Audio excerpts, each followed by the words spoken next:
What's good, YouTube? Today we're going to talk about the 3 most hated cards in the game. And close runner-ups are Anti-Spell and Jowgen, but these 3 cards are undisputably the 3 most hated. So I'm going to do an interactive poll and let you guys vote between them to see what you guys think is the most hated.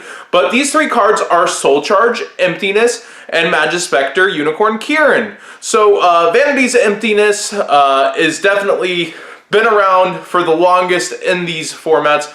Soul Charge came out in Dragons of Legend, and then Kirin is a more recent hate, but all are limited to 1, and a lot of players are saying all of them should go. Now, the reason all 3 of these are here is because all 3 of them are game-ending or able to just control the entire game most of the time. So I'm going to go into the strengths and weaknesses of each of these 3 cards that are already limited to 1, and I want to see which one you guys think should get the axe the most, even though all 3 of these honestly are kind of a bit terrible for the game. So let's talk about the pros of Vanity's Emptiness.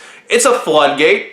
It's splashable in almost every single deck in the meta, and you can also kind of turn it off yourself by activating its condition for self-destruction. It also has combos in some of the strongest decks that use it, such as Blue Eyes, by being able to protect it with Stardust Spark Dragon.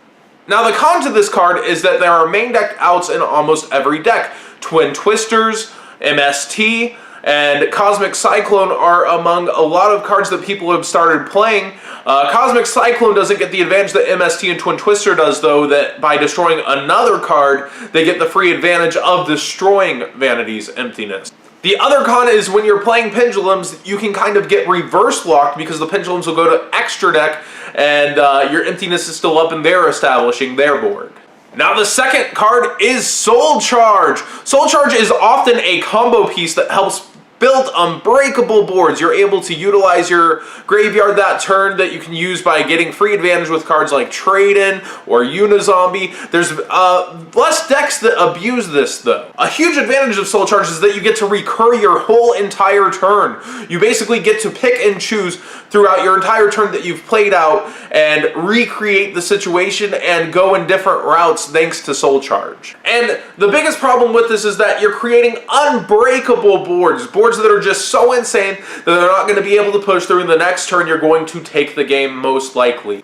The only drawbacks to Soul Charge are that you have to have a graveyard, and sometimes it's just dead in the hand, and also that you're paying life points for this. And in a format where you go to time a lot, this can be a huge drawback in that you're playing decks also like Burning Abyss in this format where they have Nightmare Shark and Barbar, and they're able to just push you down solo and then try to protect themselves with their reoccurring deck, that it might not be able to get you there. Now, the last card is Kirin. Why is he here? Well, Kirin is very good and just instantly wins games against certain decks in the meta like BAPK. Now, when I say instantly, it's just very strong. And then in Metal Foes, if you are able to do Kirin Jowgen, he's just able to protect your your floodgate pieces without any risk to himself. Kirin is searchable by Boombuku, he is untargetable, he is undestroyable, and he actually can be also searched by the Neko in the actual Majespecter deck. In Pendulums, he renews your resources and lets you use them again like Joker. And again, he's just able to protect your pieces already on board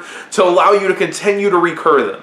The only cons to Kirin is that he is a level 6, so he can be harder to summon depending on your hands, and that can be dead weight when he's drawn instead of searched. The other con is that unlike the previous 2, the Kaijus are a huge out and are in almost everybody's side deck. And finally, he's limited to the pendulum mechanic decks for the most part because that's how you're going to be able to recur him. So out of all of these pros and cons, which card is the most cancerous and the worst thing for this format? My personal vote is Vanity's Emptiness, but Soul Charge and Kirin are very close seconds, and honestly, cards that are able to just end the game against decks in the meta when they are played, and they're at 1, so it's whoever gets to them first, are very, very powerful to the point where I think they should just not exist. But that's my opinion on the game. So thanks for watching, guys. What do you guys think? And let me know by voting. You can vote. I believe it'll be up here somewhere. So thanks for watching. Be sure to subscribe, like the video if you enjoyed it, and check out some of these other videos that you can click on.